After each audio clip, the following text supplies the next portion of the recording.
Hi guys, I'm Mike and this is F1 Fanatics.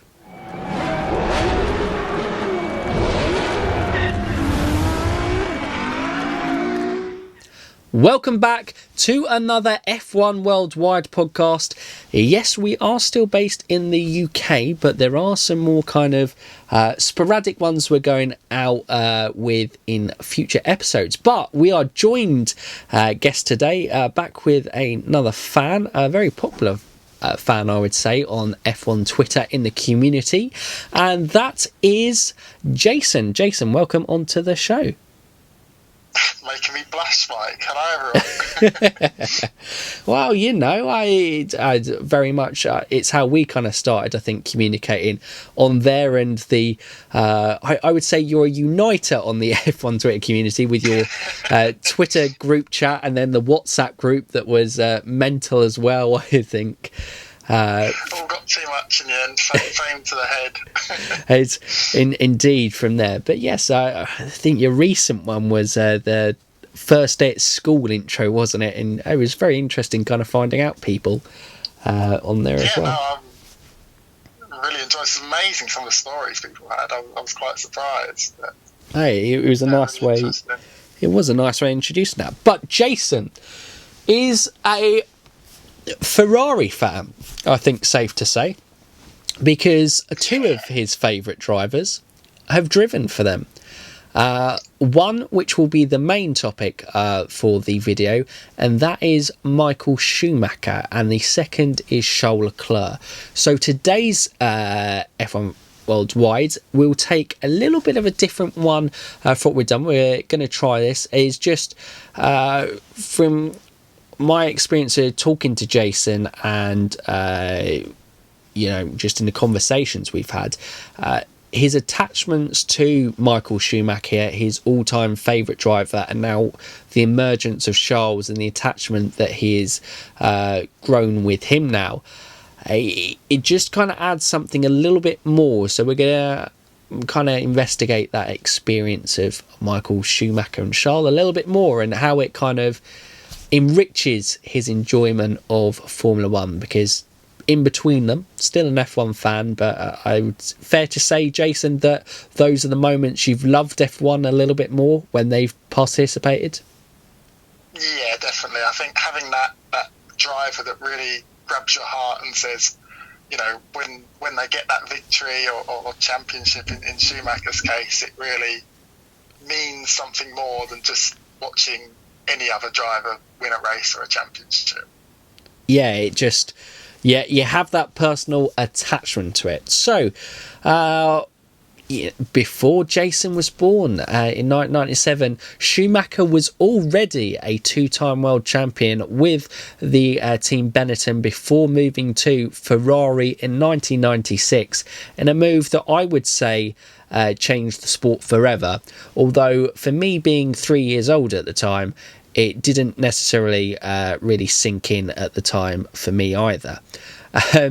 But obviously they progressed and they grew, and it got to the stage of obviously, well, he probably would have had his first championship in 1999 without a broken leg that he suffered at Silverstone, but that first title in 2000 before going on and winning another 4 consecutive titles there, becoming the all-time greatest as it stands. Obviously Lewis is still in the sport and looking very dominant. World titles with his 7 world titles. So Jason, when did you probably first come aware of Michael Schumacher, and what were your kind of first attachments to him? Well, it's kind of a weird one for me, because I think I was so young in terms of when I got into Formula One that it's hard to sort of pinpoint the exact day when I was like, okay, I'm a Formula One fan, I'm a Michael Schumacher fan.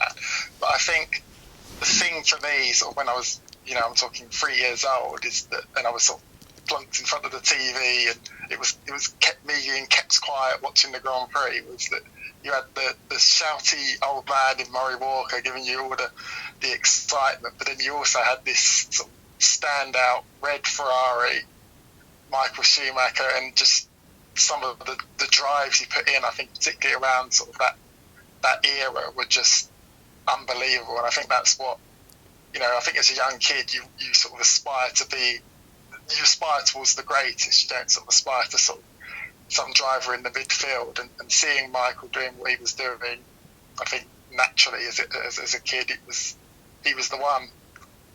Yeah, I certainly understand, know that excitement.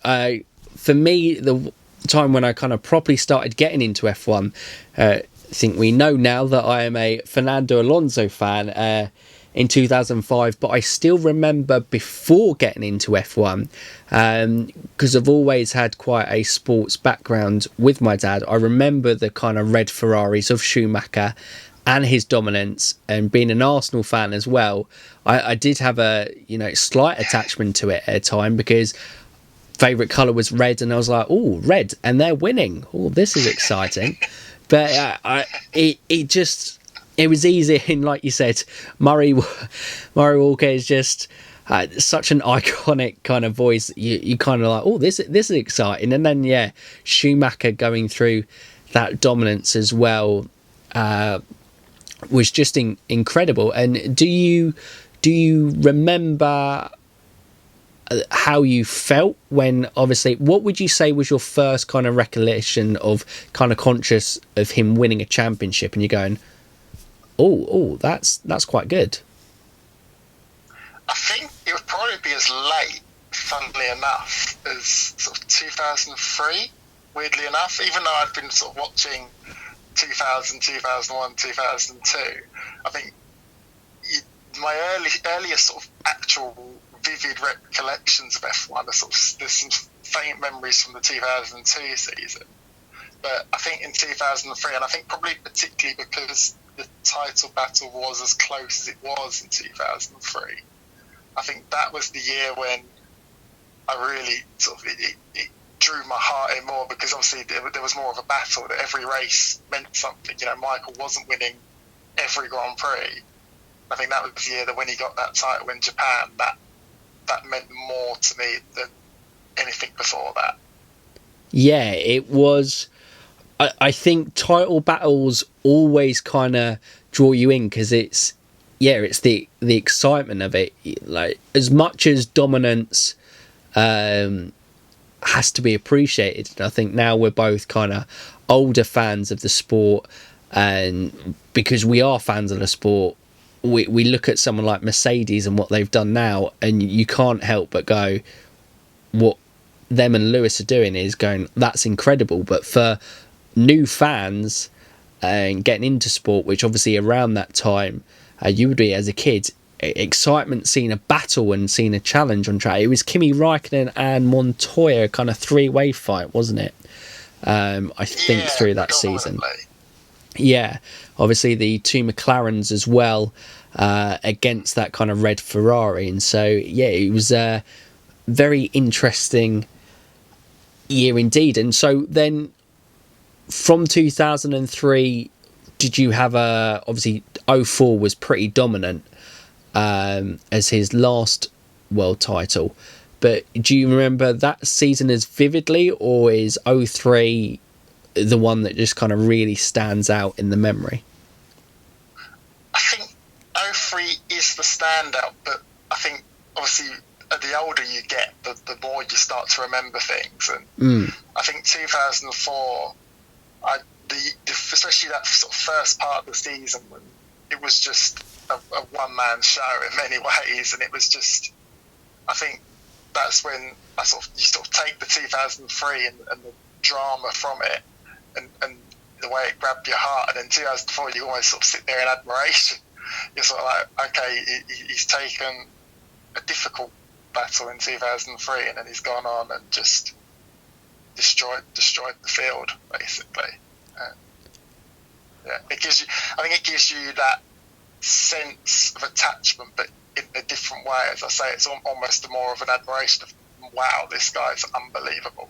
Yeah, and I think you're right, it gives that greater appreciation of the talent, because it'd been so close the year before to absolutely blow away your competition, without any challenge. admittedly, yes, the Ferrari, they got it absolutely spot on with their car development that year, but it still is absolutely brilliant to see man and machinery working in perfect harmony and just being absolutely dominant. And since then, you can say only really Sebastian Vettel in a couple of seasons with the Red Bull and Lewis Hamilton as well in the Mercedes have been able to reach that level of dominance since. And it's always admirable to see, and like you said, it brings a different sort of emotion up. And I think probably would be maybe your first probably disappointment as a Schumacher fan in the 06 season. What were your feelings throughout that season?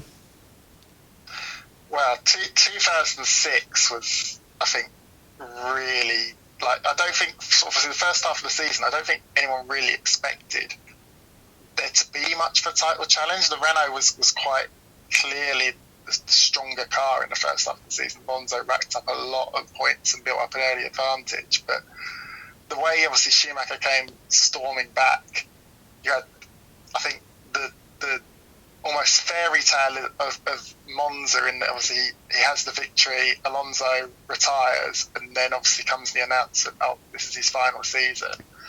But obviously Japan, I think, was the first time, actually no, probably second time that I've actually, as a kid, cried over Formula One. Wow. The other time would have been the 2005 US Grand Prix, which obviously ironically Schumacher won, but I think even as a kid then I could appreciate that wasn't good for the sport.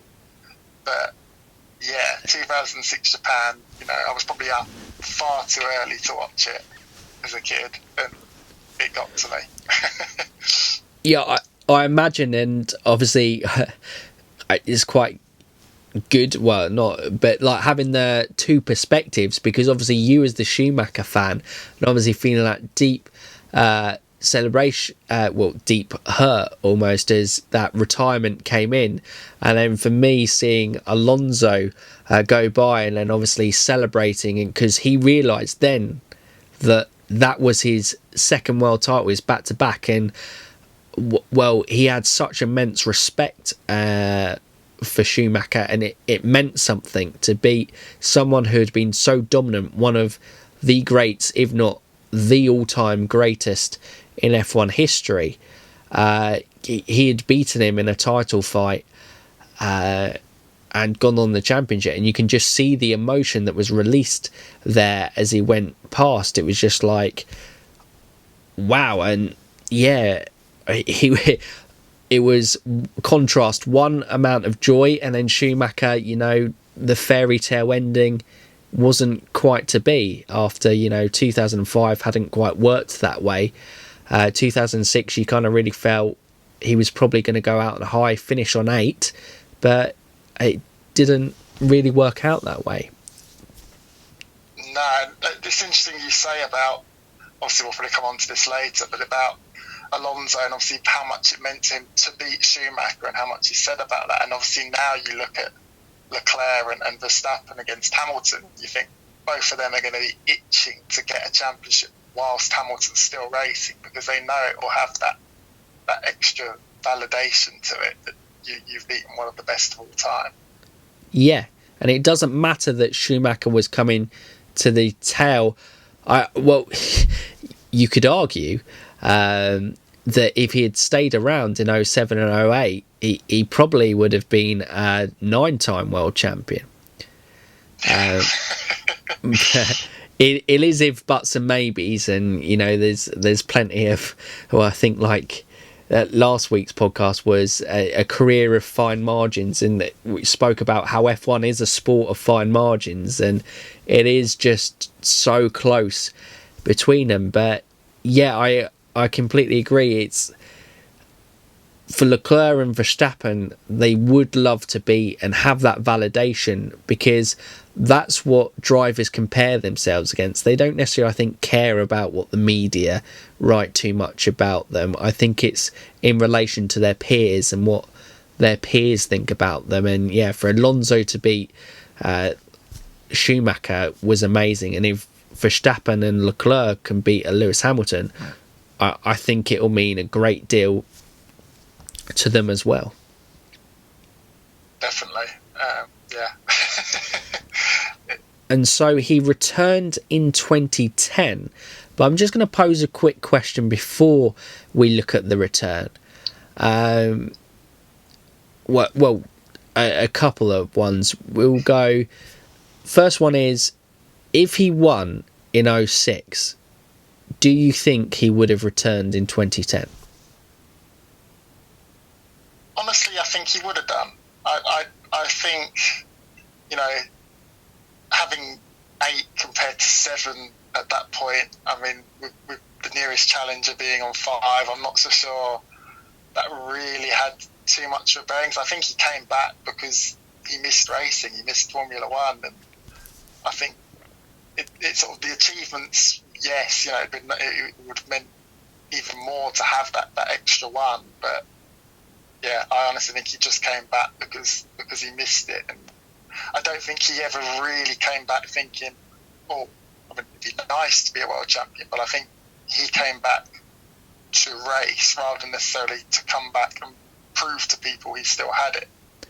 Yeah, I think the Mercedes project just really excited him, and I think you're a long time retired as a racing driver, and Formula One especially, as it's so hard to. You look at a lot of other racing series and they can prolong. I mean, you just have to look at Carlos Sainz's dad, Carlos Sainz Senior, and winning a 3rd Dakar Rally at the age of 57. In other ones you can prolong your career as your experience and guile is enough to get you through, but in F1, because it's always pushing the boundaries and the way that the cars are changing and their age does make it a little bit difficult for yourself. So I think you're right, he did have that understanding of never going, but he just was, I think, excited by the project of what Mercedes had put on the table for him. I mean, yeah, I think Ross Brawn as well, I think that can't be undervalued. I think the conversations they must have had between each other, Ross clearly thought that Michael could add something quite incredibly valuable to the Mercedes project, and I think that was a big selling point.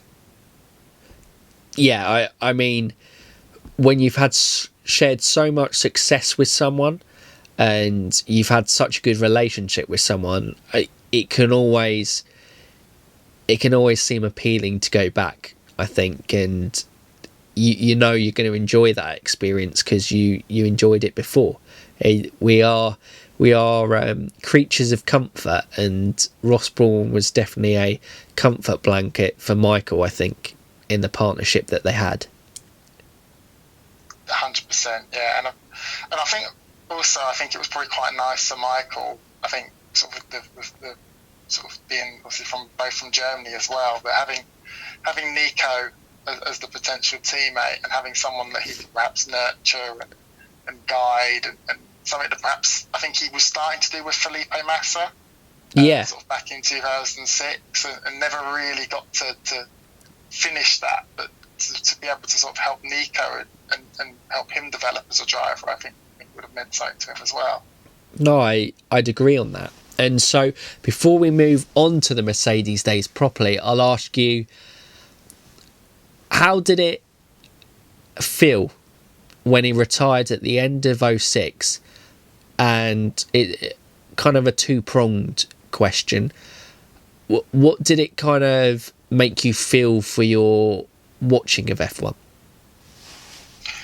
This is quite an interesting one because initially, although obviously that was it, my favourite driver had retired, who was I going to support, who was I going to root for? I think what immediately made it a lot easier was that sort of the 3 years in between 2007, 2008, 2009 were 3 of the most dramatic years, I think, in Formula One history in many ways, with the amount of scandals, with the intensity of the championship battles, the emergence of new talent, and I think everything. But even though I didn't have a driver to root for. I think everyone kind of got caught up in the Hamilton mania a little bit at the start, but that didn't. I don't think it had quite the effect that it could have done. Perhaps if the prevailing seasons hadn't been quite the way they were. I think we definitely were lucky in that aspect. Yeah, I think I say 2006 to 2012. You could even include 2005 in there, because it was fairly close with Alonso and Kimi that season. So yeah, 05 to 12, it has probably got to be the golden era of modern F1, because the championships were so many close title fights with that. You could say 2011 was really the only season that didn't, but there was still some great races within it. I think it probably just gets looked, because Vettel dominated, and it probably gets looked down upon because it was sandwiched between the two best kind of years in the past decade of F1, and yeah, it is crazy on that front. So I can understand that certainly cushioned the blow for you. Yeah, I mean, it's funny you say that sort of about 2011. I think that's a season that really goes under the radar, actually. You look at how many races from that season that would arguably go down as classics. I think China, Germany, Canada, Hungary. There was so many sort of nail-biters in that year. And actually, I think the racing as a whole that year was better than in 2010. But 2010 gets sort of all of the praise because obviously you had the magic of like a 5-way title fight that you never would normally see.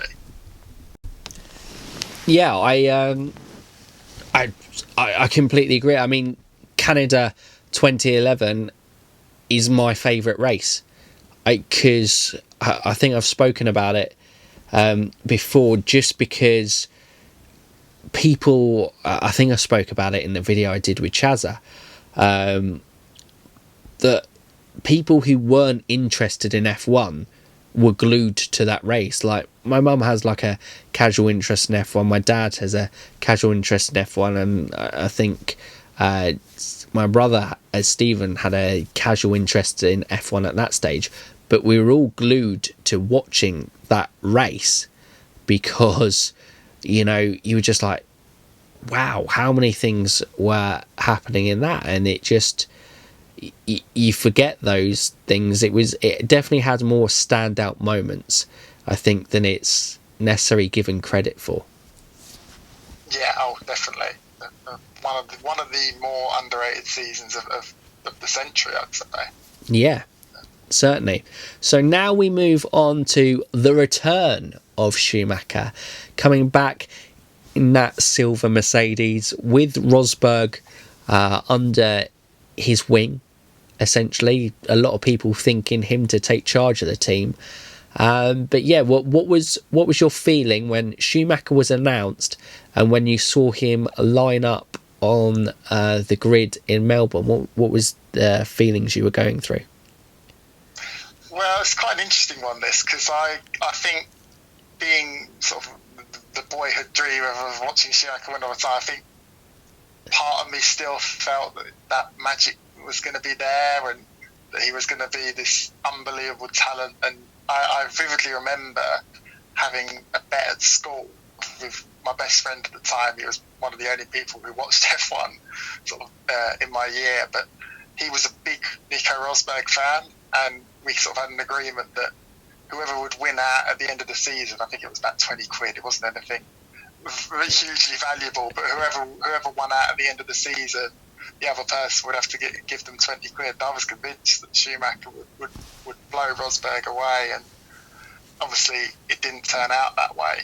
But I do think that there were glimpses that of that old Schumacher magic, but ultimately he wasn't the same driver that he was at Ferrari. No, I think he was what I think he probably could have been more competitive in that season, but having the gap between 07, 8 and 9 and the rule changes that came in, especially the ones that came in at 09 and affected the sport, I think in F1 it has a massive impact, on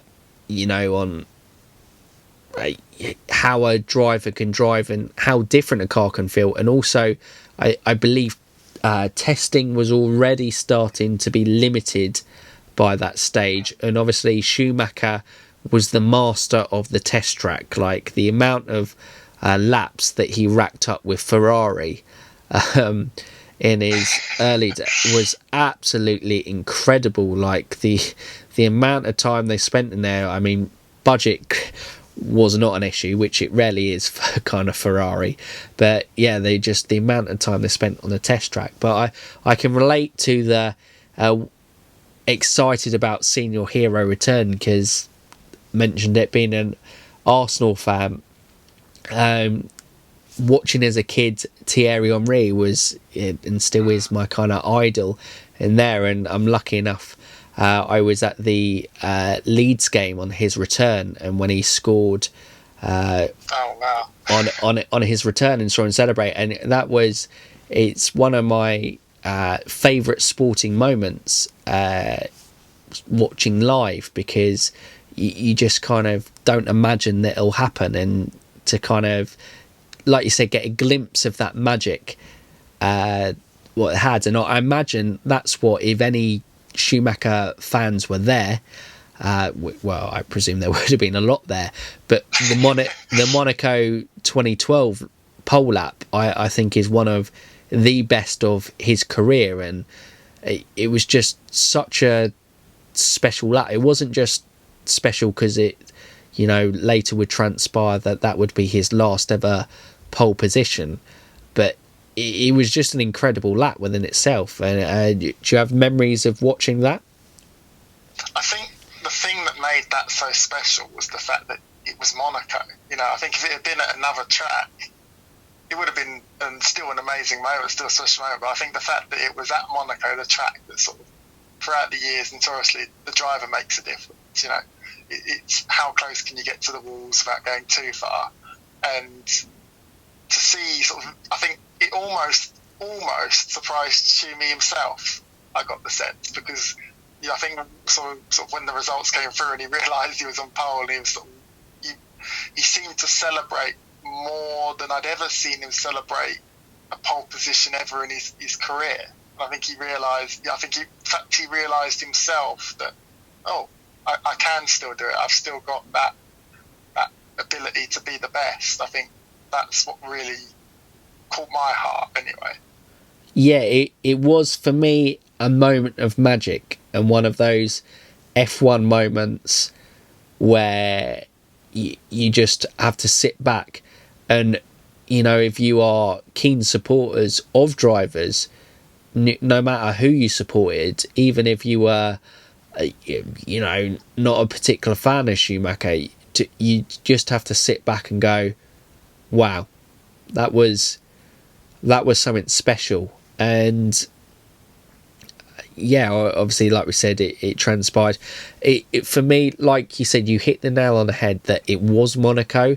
And for me, I say it with tracks like Monaco and Singapore. Yes, you may not get the best racing on a Sunday, but for me, what those tracks do is it adds value to qualifying on a Saturday, and reminds everyone how much of a technical challenge that qualifying actually is for drivers, and that it is just, Monaco and Singapore in particular are a complete show of a driver's technical ability, and for Schumacher to still show that he had it in the way that he did on that lap, it was just incredible to watch. Yeah, absolutely. I think that's sort of, as you're saying, in terms of the tracks. When I look back and think, what are my favourite qualifying laps of all time? I look at Schumacher's lap at Monaco. I look at Hamilton's lap at Singapore a couple of years ago. I look at another one Raikkonen had at Monaco in 2005, and it is those street tracks where you really it is how brave can you be, how much can you sort of reach the mark without overreaching, that adds to the drama and the spectacle of a Saturday. Yeah, there is no margin for error on those tracks, and it is a lot of the time where you might go, well, they're just driving a car, and you go, they're driving a car very well, and like this could go seriously wrong. And the brilliance, I mean, I think I saw Sebastian Vettel talking through a lap once in ones, and you almost angle your car to drive at the wall, in the fact that the back end is gonna come out and straighten you up. But that is a terrifying thing to imagine, of going, I'm driving at a wall and relying on the car to do what I want to kind of drift back and straighten me up. So I can do it's just, those fine margins are mental. But Vettel, I think, is an interesting one to say, because you mentioned to kind of almost mentor Nico Rosberg was appealing there, but I think how it transpired and how the friendship developed, it was actually Sebastian Vettel who I believe Michael Schumacher took a warming to and a almost mentorship to, even though they weren't in the same team. Oh, you've nailed that there. I want to say there was a Race of Champions event where they sort of first really I think Vettel obviously grew up idolising Michael as a kid, and I think that means a lot probably to Michael. Thinks, I almost owe him something in return. But I believe they were together in the Race of Champions. I want to say about 2009, so obviously before Michael came back, and it really went from there, I think. I think Vettel, when you hear him talk about Michael, he gets a real glint in his eye. I think that there is a special bond there that would never be broken. Well, it is. You can tell how special it was, because it might not have necessarily been the right career. I mean, it's hard to turn down Ferrari at any point in your career, but especially for Sebastian Vettel, he was never going to turn down a chance to drive for Ferrari, because he's always wanted to emulate his hero, and it looks like maybe that chance might escape him, but you never know what happens in the 2020 season. But it's special. I think it was really nice to see the fruition of that Michael was in the sport long enough to see someone that he inspired and to kind of be, and had the talent obviously to match the kind of inspiration that they had from Michael. It was quite nice to see that little relationship. I just remembered now, I think there's a famous picture in there, I want to say, of about 1995 when Sebastian Vettel actually won a karting event at, I want to say it was Michael's local kart track, and Michael had to present the trophy, and the fact that Michael was already a Formula One world champion at that point, and there's little Seb just winning one of his first karting championships, and the fact that they went on to then race each other, I think it's quite special. Yeah, it is crazy. It's one of those on a less so. You saw it again with Carlos Sainz Jr. and Alonso. A similar sort of thing. I think it was in the Drive to Survive series they kind of brought it out, kind of comparing those two Spaniards together. It must be quite a surreal moment as a driver, to a guy you looked up to and admired as a kid and a young driver growing up, and then suddenly you're racing against them and you're like going, this is surreal. This is crazy. That it must be. I can't imagine that feeling, what it must be like for those two in particular. I always wondered what it, I mean, obviously I think when you're in the heat of battle, things like that probably go out the window. Like you sort of think, oh, what would they think sort of, as they're racing? Thinking, oh, that's Michael Schumacher behind me or ahead of me.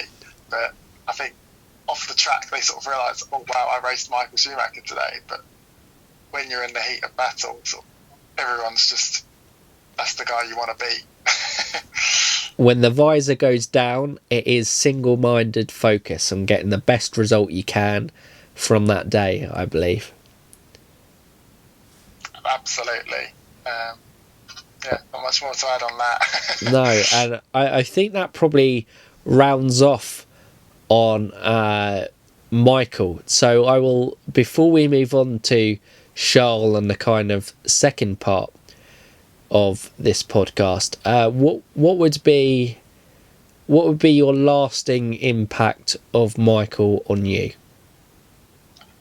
Well, to put it short, I don't think I would ever have, well, maybe I would have one day, but I certainly would not have fallen in love with Formula One in the way that I did if it wasn't for Michael Schumacher. I think growing up, Michael Schumacher almost, it wasn't my childhood, but I look back and I've still got my primary school projects in my room that I did, sort of spent the whole of year 6 on about Michael Schumacher, sort of researching everything sort of way back through his junior career and his whole career. And I think that's the power that as a kid someone can have on you, that actually, yes, I love racing, yes, I love cars, yes, I love Formula One, but having that idol that you want to wake up at 6 a.m. and watch the Japanese Grand Prix because you might get to see Michael win again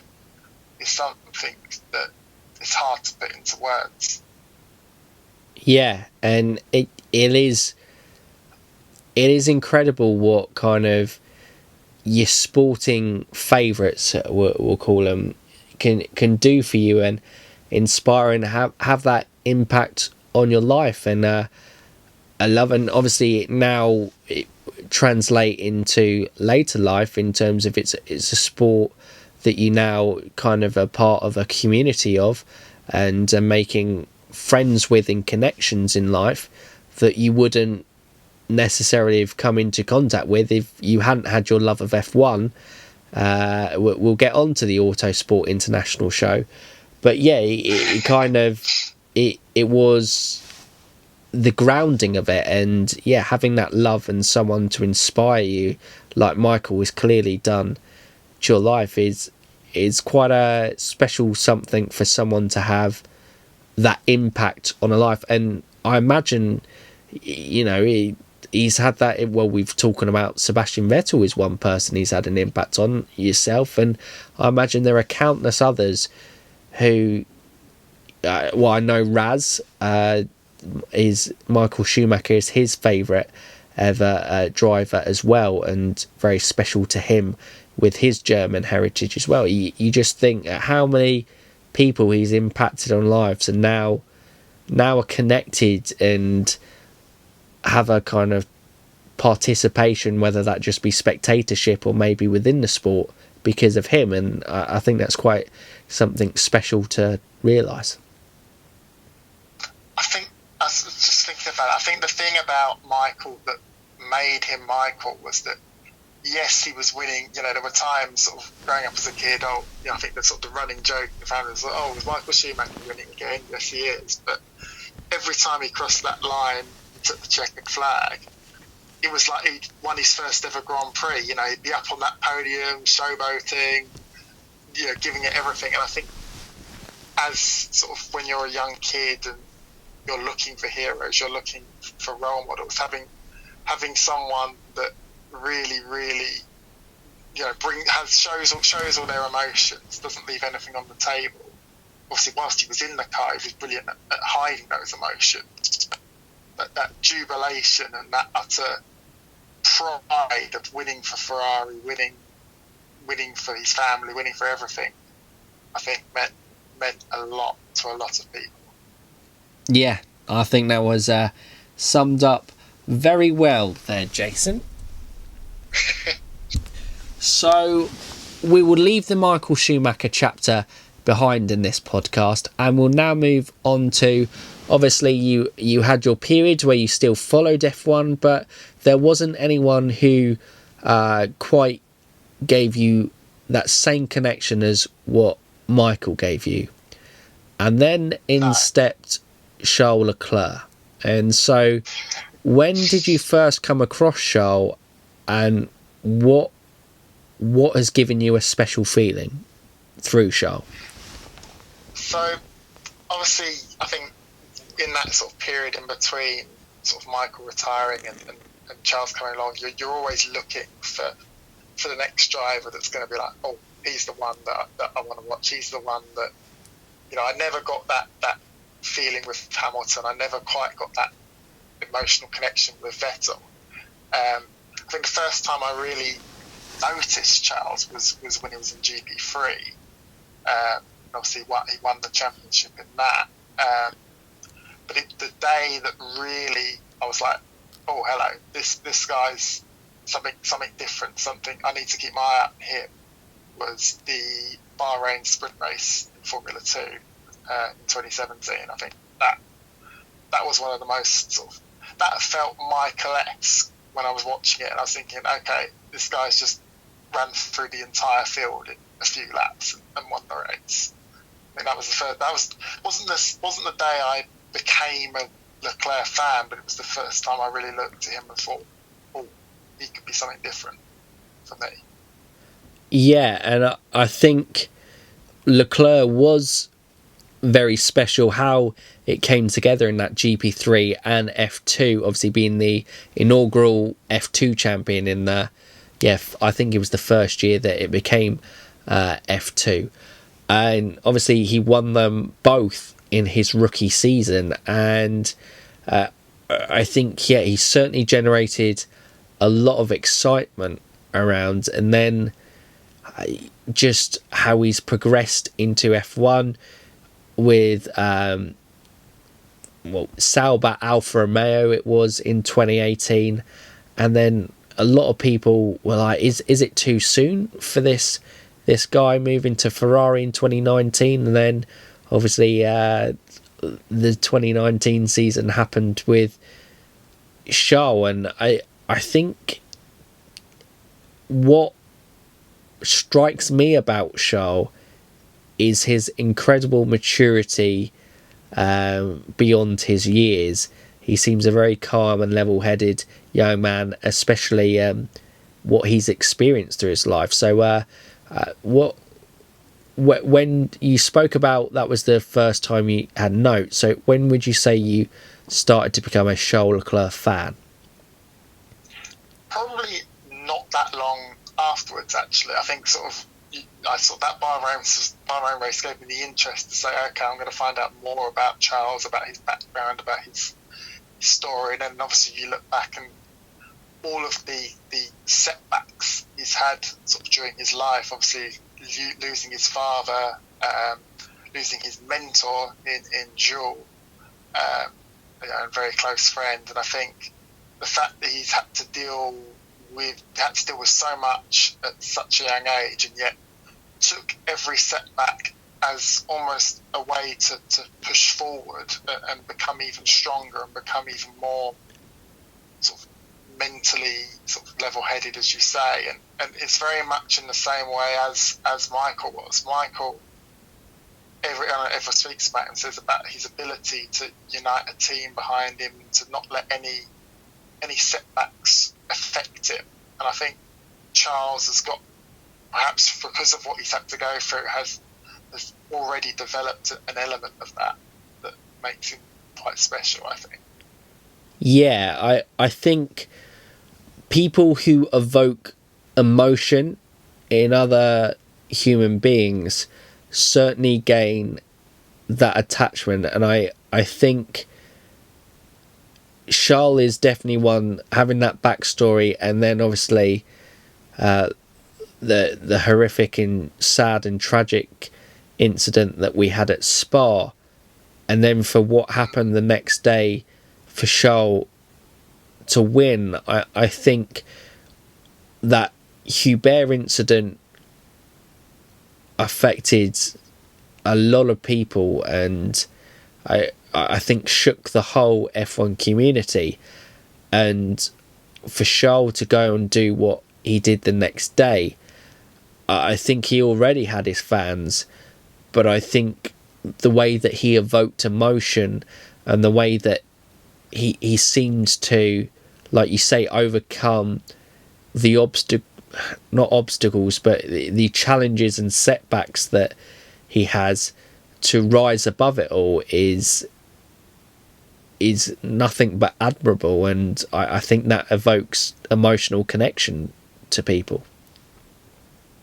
Absolutely, I think, as I say, it goes back obviously as far as with Jules, but for him, I think he's always had those close friendships sort of growing up through his career with obviously he has that very strong friendship with Pierre, and I think that's what made the incident with Hubert so difficult, was obviously that they'd been friends since karting, and that meant that much more. But also in terms of how I became a fan of Charles, I suppose it'd be rude of me not to mention the fact that it sounds stupid, but having sort of personal interactions with him on social media as well during that year, that, you know, sort of never before had a driver taken the time to reply to a message to me, sort of asking a few questions, or reply to a tweet, you know, asking, oh, do you actually read your tweets, or is this a bot or whatever? And the fact that he actually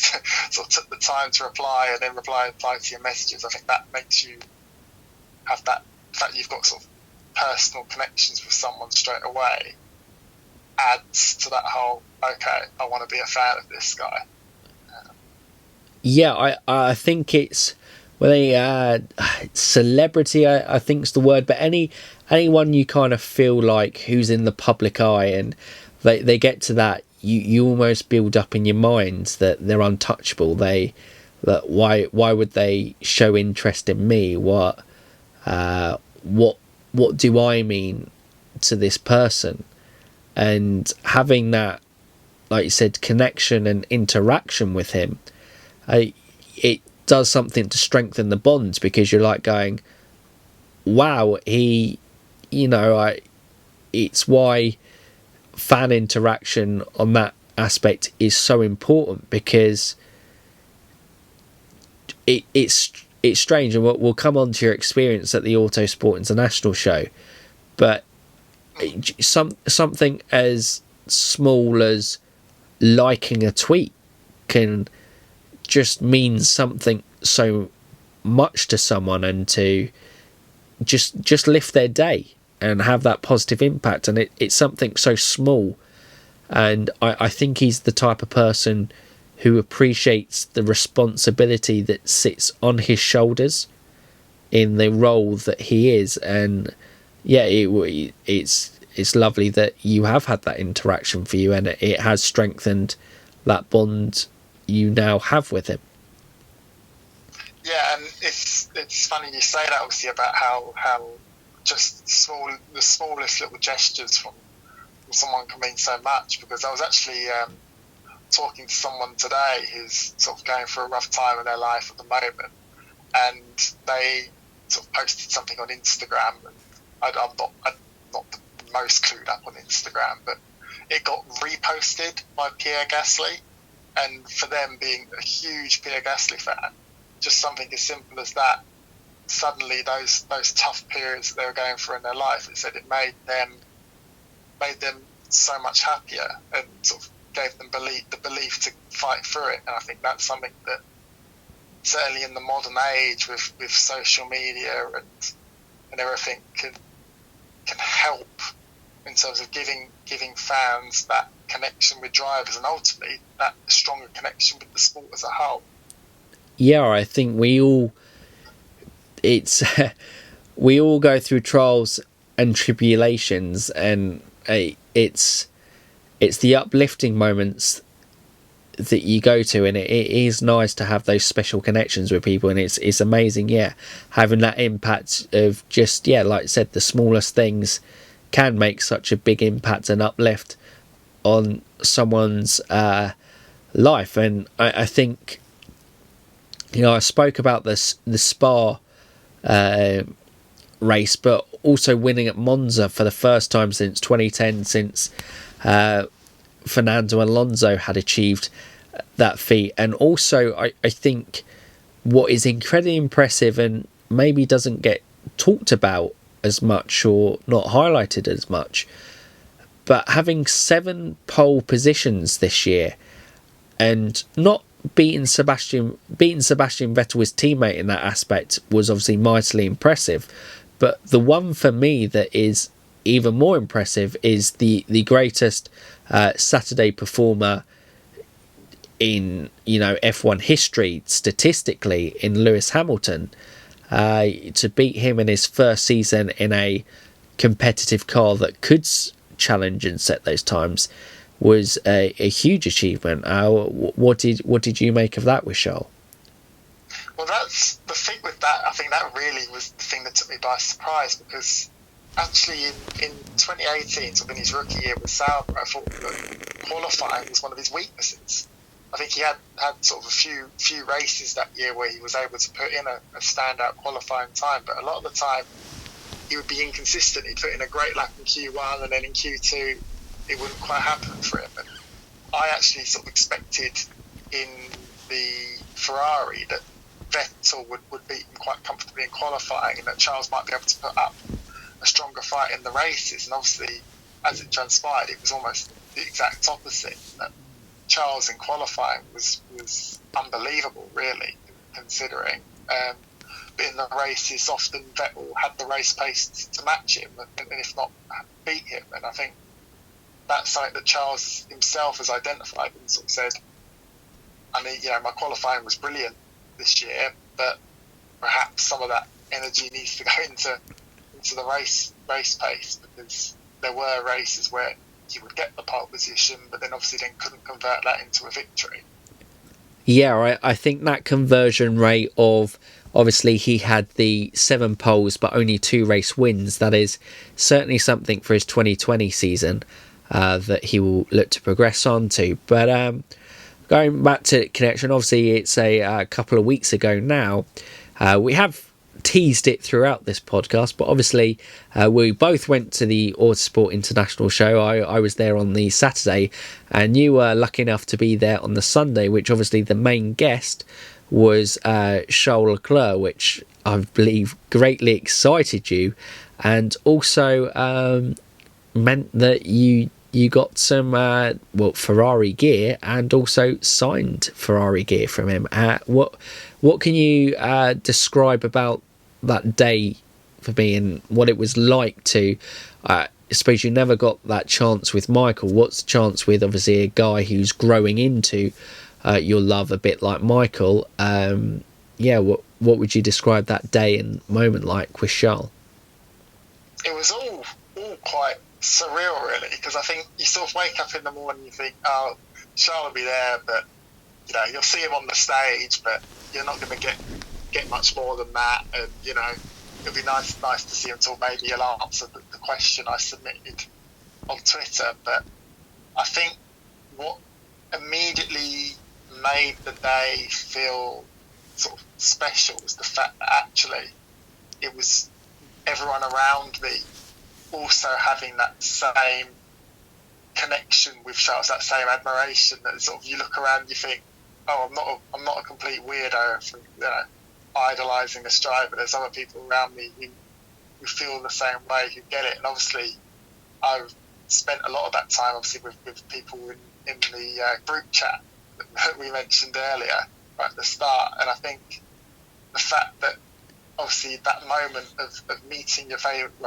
meeting your favourite driver, my arm reached out and he grabbed it for the shirt, but having that connection that actually you've got people to talk to who've all just had the same experience as you, and the same experience that means so much to you, actually made it even more special, because as I say, you didn't feel like you were the weirdo that loved that moment. Yeah, it's the it's that special moment of fandom where you kind of realize you see someone on a TV screen and it almost seems a different world. You see someone competing, in F1 races, and you idolize the world. It's a world that you never think you'll get a closer glimpse of into the inner world. And although obviously it was a PR and heavily kind of manufactured event in terms of and its staging, it to see him in the flesh and to, like you said, share that moment with people who also got it, and like you said, that didn't make you kind of feel weird about it, is it's something special to do, and it's a memory that I imagine will stay with you a very long time, if not the rest of your life, in terms of there. And you never know what the future holds in terms of future memories, but if that is the last time you get to be that close and in proximity with Charles, it's something that will always stay true and very special to you, I imagine. Yeah, exactly. As you say, sort of whatever happens now, sort of the rest of the time, the fact that I've met Charles, I've got that shirt, it's going to be sort of framed, put up on my wall, and it'll be sort of forever there as, okay, that happened, meant so much. It was quite strange in many ways, because it's sort of the first time I've ever had the chance to really meet a Formula One driver in general, sort of, let alone your absolute favourite, and then for it to actually happen, I think that's what made it all quite surreal. It was like, okay, is this normal? Was it meant to work as perfectly as this? that was quite interesting. Yeah, the stars seem to align on those days, and it is funny sometimes, the world and universe. In some ways, some things kind of seem to meant to happen, and I was very obviously we'd built a friendship up before then. I was very pleased for you on that day, that and for all you guys within it. I think Amy, who will be on the podcast in a few weeks' time, was with you as well, and just for you guys to have that moment, it was just joy and happiness to see you guys and what it meant to you guys to do it. It was kind of quite special to see that. But I think that probably rounds off our thoughts on Charles. But before we kind of round off and end this podcast, which has been greatly enjoyable, I'll ask you, what are your final thoughts on Charles and your feelings towards him for the future? I suppose I can leave that to a very short term in 2020, or what you feel his legacy might be with Ferrari. Obviously linked now there to 2024 he is contracted to. I think the thing with Charles and with Michael that always stands out to me is that, and also obviously with Vettel as well, is that feeling of the pride to drive for Ferrari. And I think that's the thing that for the future with Charles is going to be so special. Those moments of, I do strongly believe that one day he'll be able to win a championship with Ferrari, and if and when that does happen, I think the fact that as a kid that's what he's wanted, all the setbacks he's had along the way, will make it sort of that much extra special. I think the thing that I'm perhaps more excited for as a whole is the fact that he's already seemingly establishing a real rival in Max Verstappen, that Leclerc versus Verstappen could be for the next decade something that you talk about, your Senna versus Prost, your Hakkinen versus Schumacher, those famous rivalries over the years, so it's Hamilton and Vettel as well. But the fact that I think we saw glimpses of it sort of last season at Austria and Silverstone, that this could be something quite special, I think, for Formula One as a whole, not necessarily just for fans of Charles or for Max, but the fact that I think that's what adds to the storyline. The fact, for me as a Charles fan, you've got Max is on, he's on the other side. You've got, and likewise for Max fans, that they know Charles is a real threat as well. I think that's what's going to make certainly the narrative over the next few years, I think, really, really exciting for F1. I think, yeah, you're spot on with that. I think we hope maybe there's the unknowns of the Norris and Russell, and obviously within F2 as well, there's a few young stars, Mick Schumacher and Robert Schwartzman to name but two, but there are several like Guan Yu Zhao, is an exciting young talent as well. There's an exciting future, but you just feel in Max and Charles, the way that they've established themselves within their respective teams, the platform is there, and you just feel that within both of them, they have the ability to grasp that, and it's going to be fascinating to see how it all plays out. And like you said, I think F1 is in great hands there, and it could dominate the next decade, and we may, get to the end of, we look at 2030 in 10 years time and we go, wow, what a decade of F1 that was, and what an impact Charles and Max has been, and to be kind of one part of that two-part rivalry, it's very exciting for Charles, I think, indeed. I think, as I say, the power and the impact that both of them have already had in the fact that, the Red Bull team is very much, it's centred around Max. It's Max's team, just in the way that Ferrari was for Michael, and obviously Charles is already establishing that too. And then also, obviously, they're both getting grandstands named after them, sort of across the calendar and things like that. It just, to me, it feels unprecedented. Certainly in my time watching F1, that these two have got this sort of star power, as well as the talent and the personality. They have this sort of superstardom that could really attract even more fans to the sport. Yeah, I think they both, that star power and the growth that they bring to the sport is incredible to watch. And I just, watching through this season, just how Charles gained so much, a swell of support so quickly. And obviously Max is a fan base that had grown and continues to grow, and I imagine Zandvoort is going to be absolutely incredible on that front. It's a shame, I would say, almost, that I feel the French Grand Prix and Monaco will always be special for Charles, but as a spectator, it's difficult to generate the atmosphere you kind of envisage happening at Zandvoort this year. Although, we won't know until it happens, but you just imagine, you'd seen the Orange Army following Max around the world, and you just feel that culminating in their home country in Zandvoort. It might be something pretty special to watch.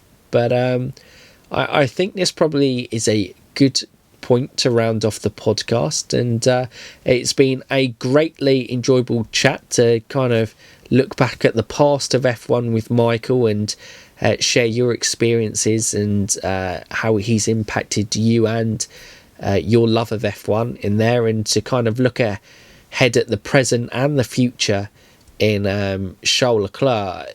It's been fantastic. So thank you very much for coming on, Jason. I hope you've enjoyed it. It's been a pleasure. Thank you for inviting me. It's almost felt like a life story in many ways, going right from the beginning right up to the very present. But yeah, no, absolute pleasure. Enjoyed it.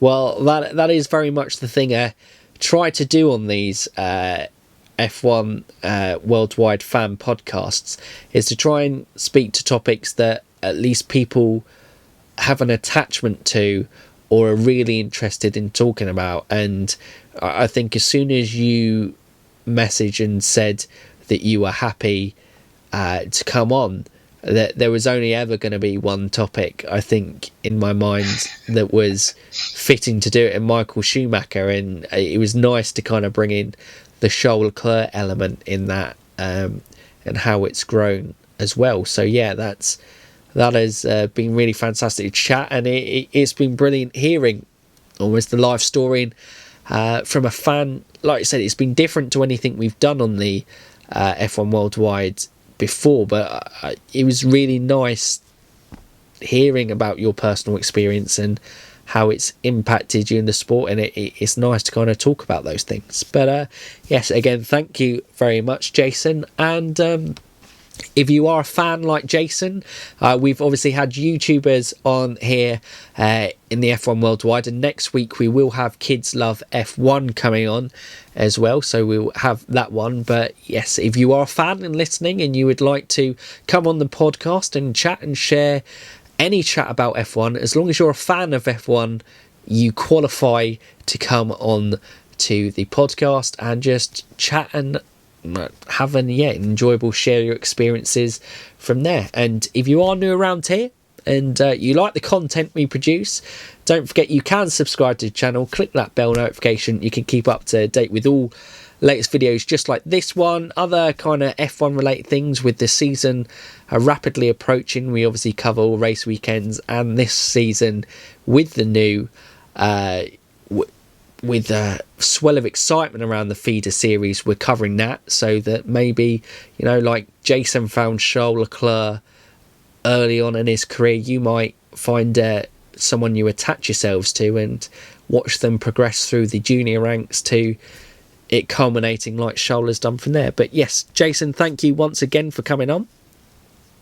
Thank you. Yeah, echo everything what Mike said. If you're a fan and you want to share your story, go for it, because there's nothing better than hearing why and how people fall in love with Formula One. And I think it's always us F1 fans, we just love chatting about it and sharing the experience, and I think everyone always has their unique experiences within F1 and has something unique to kind of offer in that aspect. But yes, that is our roundup of the F1 Worldwide podcast. There is only one way that we round off a video on our channel, and that is, for now, you F1 fans, keep racing.